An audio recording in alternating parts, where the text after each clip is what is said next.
So far, we have learned about the Punnett square method and the different types of genetic ratios. We studied the 3-to-1 ratio, which occurs when two heterozygous individuals are crossed with each other, and the 1-to-1 ratio, which occurs in a test cross when a heterozygous individual is crossed with a homozygous recessive individual. We also learned the difference between phenotypic ratio and genotypic ratio. The phenotypic ratio refers to the proportion of offspring based on the visible characteristics, meaning what they look like. It is based on observable traits such as tall or short height, or brown eyes and blue eyes. For example, in a cross between two heterozygous individuals, the phenotypic ratio is 3 tall to 1 short. Apart from this, the genotypic ratio refers to the proportion of offspring based on the genetic makeup, meaning the combination of alleles they inherit.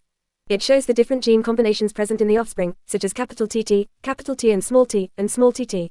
For example, in a cross of capital T and small t crossed with capital T and small t, the genotypic ratio is 1 capital TT, 2 capital T and small t, and 1 small tt.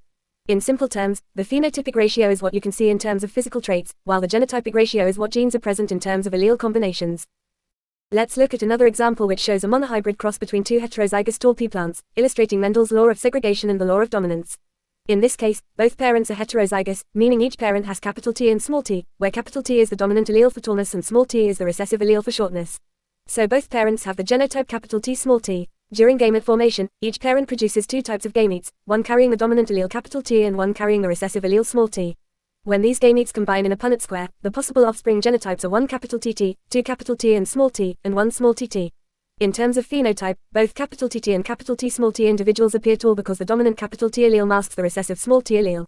Only small tt individuals show the recessive trait and appear short. This results in a genotypic ratio of 1 capital TT, 2 capital T small t, and 1 small tt, and a phenotypic ratio of 3 dominant tall to 1 recessive short. Overall, there is a 1 in 4 chance, or 25% probability, of producing an offspring with the recessive short trait in this cross. I hope you all understand how to calculate percentages. There are 4 offspring in total, and we want to find how many are recessive. If that number is 1, we take 1 divided by 4 and multiply by 100, which gives 25%. Similarly, if 2 are heterozygous, then 2 divided by 4 multiplied by 100 equals 50%. For the dominant trait as well, 1 out of the 4 offspring is dominant, which is 25%. For the dominant phenotype, if 3 out of 4 offspring show it, then 3 divided by 4 multiplied by 100 gives 75%. This is mainly for your understanding, but in exams answers are usually expected in ratios. However, you should still know how to calculate percentages. So in this case, the genotypic ratio here is 1:2:1 and phenotypic ratio is 3:1. Similarly, now this diagram illustrates a monohybrid cross using a Punnett square to predict the height of pea plant offspring based on the genetics of the parents. In this case also, the dominant allele shown by capital T represents tallness, meaning if it is present the plant will be tall, and the recessive allele, shown by small t represents shortness, and it is only expressed if no dominant allele is present. The cross shown is between a heterozygous tall parent with the genotype capital T small t and a homozygous recessive short parent with the genotype small tt.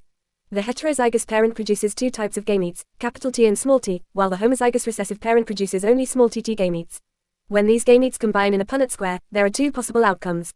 One outcome is capital T small t, where the plant inherits the dominant allele and appears tall. The other outcome is small tt, where the plant inherits 2 recessive alleles and appears short. From this cross, we can see that there are 2 types of offspring in equal numbers.